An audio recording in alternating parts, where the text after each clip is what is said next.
अगर आपको लगता है कि ऐसी कैटेगरी की कुछ जातियां पीछे रह गई हैं, तो ऐसा फिर आप रिजर्वेशन का अगर कैटेगराइजेशन करते हैं तो फिर आप तो ईडब्ल्यूएस में भी करिए, क्योंकि वहाँ ज्यादा जरूरत है। इससे पहले जरूरत वहाँ पर है, क्योंकि ईडब्ल्यूएस के अंदर जो जनरल की अन्य जातियां हैं वो बहुत पीछे रह गई हैं। आप देखेंगे पिछले 4 साल में ईडब्ल्यूएस के माध्यम से, अरे साहब ये बताइए, अगर आप नौकरी ही देते, अगर आपको इनका भला ही करना था तो बैकलॉग क्यों नहीं भर रहा?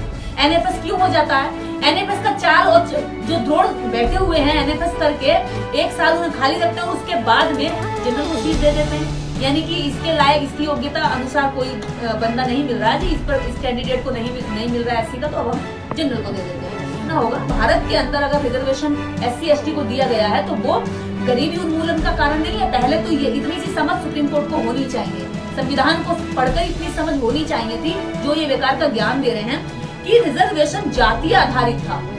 इसी से पता चलता है कि सुप्रीम कोर्ट जो देश की न्यायपालिका है वो न्यायपालिका नहीं है, मनुपालिका हो चुकी है।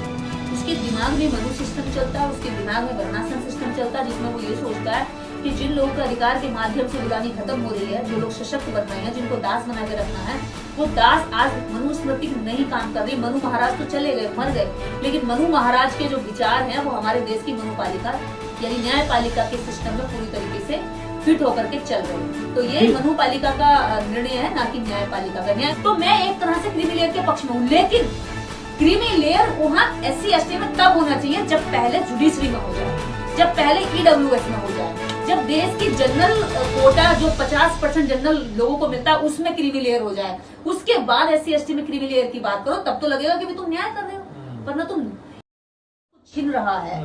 और रिजर्वेशन से आए हुए एमपी एमएलए भी चुप हैं, तो ऐसे लोगों को सबक लेना चाहिए इस वक्त बहन कुमारी मायावती जी से, चंद्रशेखर आजाद जी से, और चिराग पासवान से, और प्रकाश राव अम्बेडकर से। ऐसे लोग जो इस समय मुखर होकर के इस आवाज को उठा रहे हैं। और इसमें जितनी भी हम आलोचना करें सुप्रीम कोर्ट की, इतनी हो सकती है। आप देख रहे हैं कि सुप्रीम कोर्ट के माध्यम से निर्णय बांग्लादेश में भी दिया गया था। कोर्ट के माध्यम से इस तरह के जनता के खिलाफ फैसले जब आएंगे, बांग्लादेश जैसी स्थिति भारत में ना हो, इसलिए हम माननीय सुप्रीम कोर्ट से अपील करते हैं कि इस पर कोई रास्ता निकाले।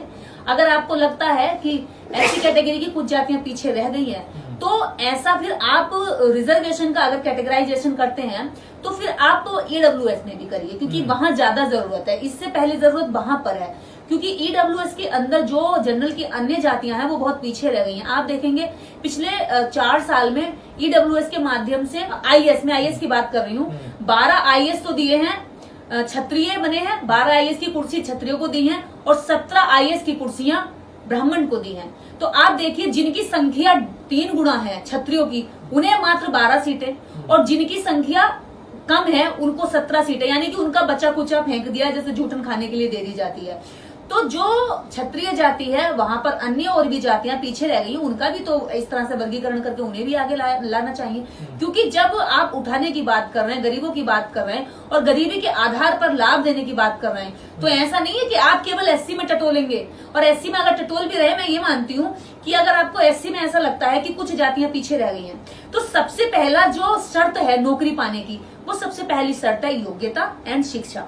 जब आप ना तो उसकी क्वालिटी एजुकेशन दे रहे हैं, ना उसे शिक्षित कर रहे हैं, उसके शिक्षा के साथ धोखा दे रहे हैं, उसकी शिक्षा का बजट कम कर रहे हैं, जिन स्कूलों से वो पढ़ के आता है बेसिक एजुकेशन वो इतनी बेकार और बकवास कर रखी है, ऊपर से आप उसे नौकरी का झांसा दे रहे हैं। ये झांसा दे रहे हैं कि तुझे अब नौकरी मिलेगी। अरे साहब ये बताइए, अगर आप नौकरी ही देते, अगर आपको इनका भला ही करना था तो बैकलॉग क्यों नहीं भर रहे?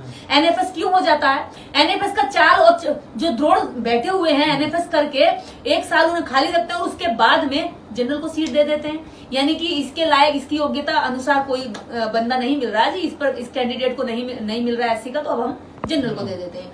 तो रिजर्वेशन माननीय सुप्रीम कोर्ट इसलिए नहीं है कि एकलव्य कमजोर है, बल्कि इसलिए है कि द्रोणाचार्य हरामखोर है। इन दोनों स्थिति को समझना होगा। भारत के अंदर अगर रिजर्वेशन एससी एसटी को दिया गया है तो वो गरीबी उन्मूलन का कारण नहीं है। पहले तो ये इतनी सी समझ सुप्रीम कोर्ट को होनी चाहिए, संविधान को पढ़कर इतनी समझ होनी चाहिए थी, जो ये बेकार का ज्ञान दे रहे हैं कि रिजर्वेशन जातीय आधारित था। एससी एसटी का रिजर्वेशन जातीय आधारित था, ना कि आपको पता होगा कि ये गरीबी आधारित, आर्थिक आधारित केवल ईडब्ल्यूएस है। और अगर आर्थिक आधार पे ईडब्ल्यूएस को सबसे पहले सुधार करना चाहिए था, लेकिन सुधार करने कहाँ कूद के पहुंच गए आप? SC/ST के रिजर्वेशन में। आपकी खुद की टेबल पे, DY चंद्रचूड़ की टेबल पर 80 लाख से ज्यादा केस पेंडिंग पड़े हुए हैं। न्याय की गुहार लगा रही है फाइलें, लोग जेलों में बंद हैं, बेगुनाह या गुनेगार बाहर घूम रहे हैं, बेगुनाह अंदर है। अब ये नहीं पता कि निर्णय कैसे, कब आएगा, कितना आएगा। और खुद DY चंद्रचूड़ उन फाइलों के खुद को देखना चाहिए, लेकिन उन फाइलों को नहीं देख रहे हैं। लो जी, खूब फुर्सत पड़ी है हमारे पास में, अपने केस तो हम देखेंगे नहीं जो हमारी टेबल पे पड़े हुए हैं, लेकिन चलो वो फाइल निकालो जरा SC/ST की, क्योंकि इनमें झगड़ा नहीं हो रहा, दंगा नहीं हो रहा, ये करवाते हैं। तो सुप्रीम कोर्ट जो देश की एकता को छिन-भिन कर रहा है, ये गलत है और इस निर्णय का हम बहिष्कार करते हैं और इस निर्णय को सुप्रीम कोर्ट को जल्द से जल्द वापस लेना चाहिए। ऐसा हाल ना हो जैसा कि बांग्लादेश में हुआ, क्योंकि जनता जब अपना निर्णय पर आती है, जब जनता अपना निर्णय सुनाती है, तो जनता से ऊपर ना तो सरकारें होती हैं, न ही कोई कोर्ट होता है। जनता के अधिकारों की सुरक्षा के लिए कोर्ट की नियुक्तियां हैं, कोर्ट का प्रावधान है, ना कि जनता के अधिकारों को लूट करके किसी अन्य जाति को देने का, और ना ही उनको कमजोर करके उनके भाईचारों को तोड़ने का अधिकार। समर्थन दे रहे हो क्या? चुपचाप रहकर अंदर अंदर हंस रहे हो कि अच्छा ये बट गए, यानी कि तुम्हें इनका वोट चाहिए लेकिन इनके अधिकार तुम भी खत्म कर देना चाहते हो। तो ये इसका नुकसान इन पार्टियों को, जितनी भी इंडिया गठबंधन के दल थे, उनको भुगतना पड़ेगा। जो लोग इनके साथ आए थे, आज वो लोग भी इनके खिलाफ हो गए। क्यों हो गए? क्योंकि लोग इनके साथ इसलिए आए थे ताकि ये रिजर्वेशन को, उनके अधिकारों को, संविधान को बचाने की मुहिम लड़ रहे हैं। लेकिन धोखा कब तक दोगे? इस धोखे को जैसे ही उतरता देख रहे हैं लोग, तुमसे दूर हो जाएंगे। तो, तो क्या बेनकाब हो गई है कांग्रेस इस फैसले में, और समाजवादी पार्टी या तमाम इंडिया गठबंधन? स्टालिन की बड़ी बड़ी बात होती थी, वो भी देखिए तैयार हो गए इसको लागू करने के लिए। देखिए, कांग्रेस हो चाहे अन्य पार्टियां हो, मैं ये मानती हूँ जितनी भी इंडिया गठबंधन के अंदर जो झुंड बना था ना, ये समस्त झुंड एक तरह से अपना विपक्ष तो खड़ा करना चाहता था, लेकिन विपक्ष खड़ा करने की जो इमारत तैयार हो रही थी, उस तैयार इमारत में दलित का, SC का, ST का वोट जमीन में नींव में गाड़कर इस्तेमाल करना चाहता है। उसके अधिकारों पे खड़ा होकर, उसके कंधे पे तलवार चलाकर, संविधान पे तलवार रख करके दलितों का शिकार करना चाहता है। ये बात लोग समझें कि आपका अपना असली नेतृत्व कौन कर सकता है, आपके वास्तव मुद्दों पे लड़ाई कौन लड़ सकता है।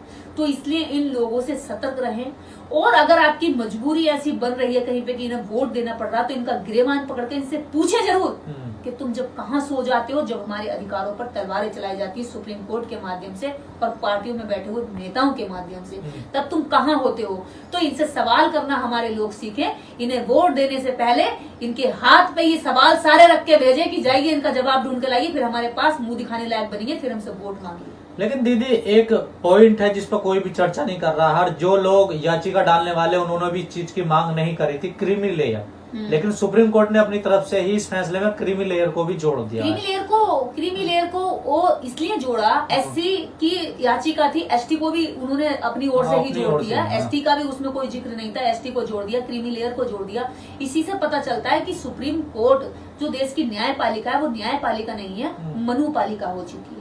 उसके दिमाग में मनु सिस्टम चलता है, उसके दिमाग में वर्णाश्रम सिस्टम चलता है, जिसमें वो ये सोचता है कि जिन लोगों के अधिकार के माध्यम से गुलामी खत्म हो रही है, जो लोग सशक्त बन रहे हैं, जिनको दास बना के रखना है, वो दास आज मनुस्मृति नहीं काम कर रही। मनु महाराज तो चले गए, मर गए, लेकिन मनु महाराज के जो विचार हैं वो हमारे देश की मनुपालिका यानी न्यायपालिका के सिस्टम में पूरी तरीके से फिट होकर के चल रहे हैं। तो ये मनुपालिका का निर्णय है, ना कि न्यायपालिका का। न्यायपालिका का होता तो रिजर्वेशन बढ़ाने की बात होती, और जो NFS करके इनकी नौकरियां छीनी जाती है उस पर बयान दिया जाता।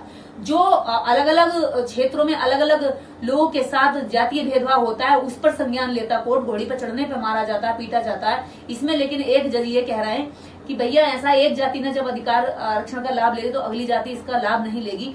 तो खुद सुप्रीम कोर्ट के जज का बेटा जज, जज का बेटा जज और जज का पोता जज। तो सबसे पहले तो क्रीमी लेयर की अगर जरूरत है तो सुप्रीम कोर्ट खुद देखे कि वहां पर कितने जजेस देश की अन्य जनता से बनते हैं, या 4 परिवार धनाढ़ लोग वहां पर कब्जा करके बैठे एक ही जाति के लोग। तो यहाँ पर सबसे पहले क्रीमी लेयर की जरूरत थी। सुप्रीम कोर्ट में सबसे पहले क्रीमी लेयर, हम क्रीमी लेयर के मैं पक्ष में हूँ, क्योंकि मैं इसलिए पक्ष में हूँ कि जो लोगों ने रिजर्वेशन का लाभ लिया उन्होंने अपने समाज के प्रति सामाजिक जिम्मेदारी नहीं निभाई। तो मैं एक तरह से क्रीमी लेयर के पक्ष में हूँ, लेकिन क्रीमी लेयर वहां SC/ST में तब होना चाहिए जब पहले जुडिशरी में हो जाए, जब पहले EWS में हो जाए, जब देश की जनरल कोटा जो 50% जनरल लोगों को मिलता है उसमें क्रीमी लेयर हो जाए। उसके बाद SC/ST में क्रीमी लेयर की बात करो, तब तो लगेगा कि भी तुम न्याय कर रहे हो। वरना तुम एक पक्ष पे, एक वर्ग पे जिसको सदियों से सताया गया उसी पर तुम अपनी खेल रहे हो, तो ये तो गलत है, ये नहीं होने देंगे। पर इस पूरे फैसले में बीजेपी चुप है, गोल है। क्या बीजेपी इसमें फंस गई है कि अब डाटा देना पड़ेगा, डाटे के लिए जाति जनगणना करनी पड़ेगी, और जिससे सरकार पीछे हट रही है?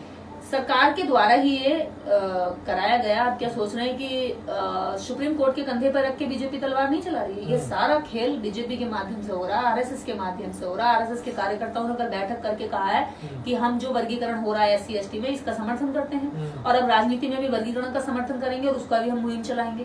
तो जो ये बयान दिए जा रहे हैं, ये सुप्रीम कोर्ट को केवल और केवल सुप्रीम कोर्ट आगे हमें दिख रहा है। तो क्या अब सरकार जाति जनगणना कराएगी? डाटा तो वहीं से आएगा ना। सरकार को जाति जनगणना करानी चाहिए। हम तो कह रहे हैं कि आप जाति जनगणना कराइए, जिसकी जितनी संख्या उसको संख्या अनुपात में दे दीजिए, झगड़ा खत्म हो जाएगा ना।